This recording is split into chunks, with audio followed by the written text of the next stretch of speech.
Nathalie, merci d'être avec nous. Bonjour. Bonjour Brigitte, bonjour Arthur. Merci Bonjour, de Nathalie. m'accueillir. Donc vous avez découvert le libertinage à 40 ans. Oui, tout à fait. Un petit peu sur le tard, on va dire, par rapport à... Ça va. Hein. Oui, non, mais maintenant, les jeunes fréquentent de plus en plus C'est vrai. ce genre de lieu.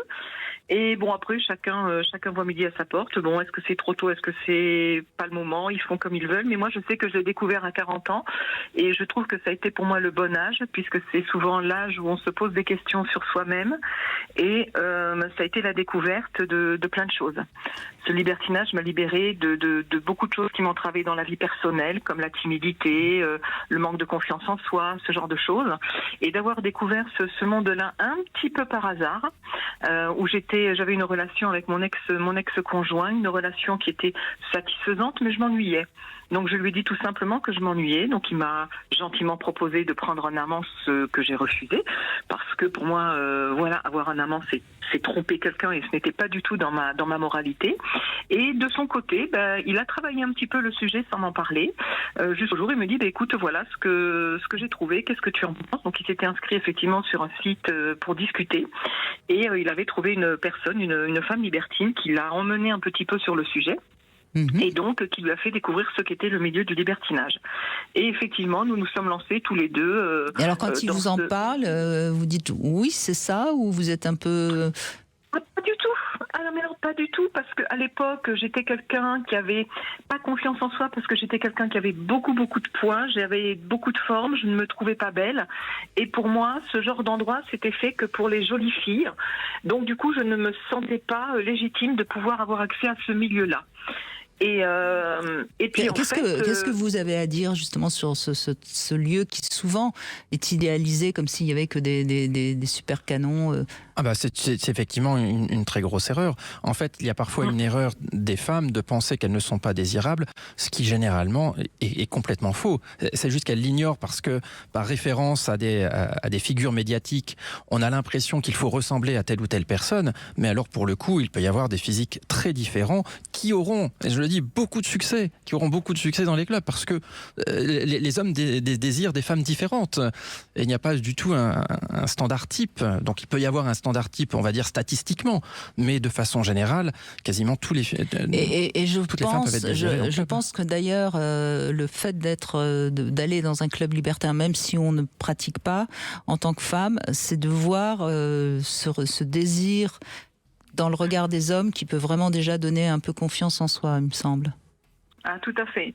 Et c'est vrai que moi, la première fois que je suis allée là et qu'un homme m'a dit qu'il me trouvait charmante, je me suis dit, il est fou.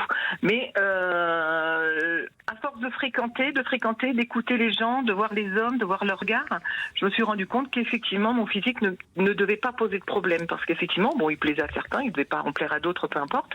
Mais du coup, moi, ça m'a beaucoup conforté, ce qui fait que j'ai pris beaucoup plus de confiance en moi. Et du coup, j'ai pu développer toute ma sensualité et découvrir aussi de la sexualité que je ne connaissais pas. Donc du coup, c'était quoi la sexualité que vous ne connaissiez pas, Nathalie? Alors déjà, faire à trois, faire un trio, le premier trio. Donc ça, c'est quand même qui est quand même assez important. Avec deux hommes. Avec deux hommes, oui, tout à fait. Donc la double pénétration. Alors ça n'allait pas arriver tout de suite. Elle est arrivée un petit peu plus tard parce que forcément ça fait partie du cheminement.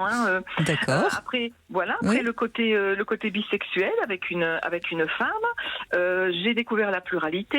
J'ai ensuite pratiqué aussi le gangbang. J'ai pratiqué aussi des petits scénarios. Alors le gangbang, excusez-nous Nathalie, mais oui. Tout le monde ne pratique pas le libertinage. Le gangbang, la définition, Arthur Vernon. Là, c'est généralement une femme avec plusieurs hommes. Donc généralement, parce qu'on n'est pas sûr du trio, donc ça veut dire qu'il y en aurait au moins 3. Généralement. Oui, au moins. Et ça peut monter. Après, c'est à celle qui va en avoir le plus, mais là, on est dans des pratiques déjà un peu plus extrêmes. Oui, alors moi, j'étais dans une petite échelle. J'ai été invitée à une soirée qui était organisée spéciale gangbang, et en général, il y avait une femme et 5 hommes. Voilà. Donc du coup, moi, j'ai vraiment découvert ça, et j'ai adoré parce que c'était fait avec des gens qui avaient l'habitude. C'était très bien organisé. Mais donc vous on avait savez, Nathalie, je vais me permettre d'intervenir, mais il y a parfois des vérités qu'il faut dire, parce que on a tous dans notre inconscient tout à fait dans les profondeurs de l'inconscient, ce fantasme de faire l'amour avec tous les hommes ou avec toutes les femmes, si on est un homme. Bien sûr.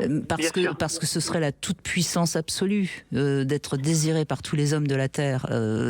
Voilà. Oui, donc déjà en avoir 5, rien qu'à soi, c'est déjà pas mal. Hein, c'est un début. 5 sur une partie de la soirée, mais 5 autres sur une autre partie de la soirée, etc. Donc en fait, si vous voulez, ça avait duré toute une nuit, ça avait été exceptionnel. Vous avez été la reine de la soirée. En plus, c'était ma première fois, donc il y avait une sorte de bizutage, forcément. Donc forcément, c'était quelque chose que j'ai beaucoup apprécié, mais j'apprécie aussi les moments à deux, j'apprécie les moments câlins. Mais bien sûr. Voilà, c'est un monde qui est ouvert à plein de choses, et c'est ça qui est formidable. Par contre, il faut bien le gérer, je dirais. C'est-à-dire que quand on est libertine, c'est comme ça que je gère mon libertinage en fait. Je suis libertine dans les lieux libertins. À l'extérieur des lieux libertins, je ne suis plus une libertine. D'accord, c'est votre manière de gérer. C'est ma manière, effectivement, de bien le gérer et de contrôler et de gérer aussi tous ces messieurs qui veulent aussi vous voir à l'extérieur et voir plus, etc., etc. Donc voilà, c'est toute une chose. On l'a fait en couple. J'ai eu l'occasion de le pratiquer en couple et de le pratiquer seul avec mon conjoint de l'époque.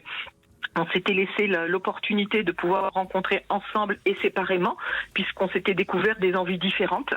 Il avait des envies que j'avais pas envie de partager, j'avais des envies qu'il n'avait pas envie de partager. Donc on s'est donné l'autorisation chacun de pouvoir libertiner chacun de son côté, pour pouvoir vivre pleinement ce dont on avait envie et qui pouvait nous rendre épanouis. Et quand on se retrouvait tous les deux, on se retrouvait en tant que couple. Donc du coup c'était un petit peu plus fort. Ça nous avait donné un petit peu plus de tendresse et des moments qu'on appréciait pour se retrouver. Mais en même temps, voilà, c'est aussi un milieu où on peut avoir des coups de cœur, c'est un milieu où il y a des coups de foudre, c'est un milieu où on rencontre des gens extraordinaires, puis des gens complètement pas du tout extraordinaires.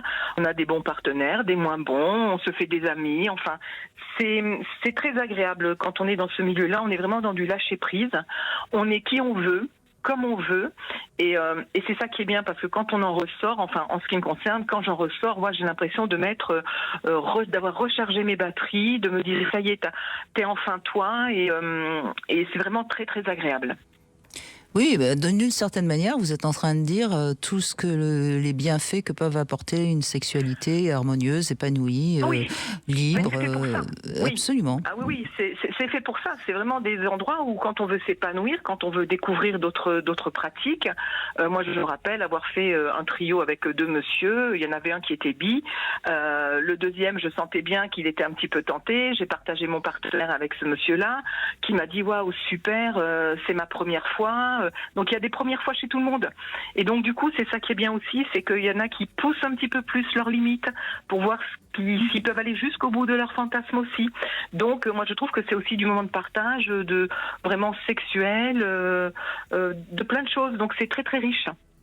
Merci Nathalie, c'est un témoignage tout à fait positif et assez juste, je crois, Arthur Vernon, du côté positif du libertinage, même si, encore une fois, c'est pas fait pour tout le monde, rappelons-le, bien sûr. Bien sûr, mais là, c'est un très bon exemple de ce que peut être justement l'épanouissement sexuel dans le cadre du libertinage, et donc, à contrario, ce que parfois la société plus traditionnelle empêche comme épanouissement sexuel.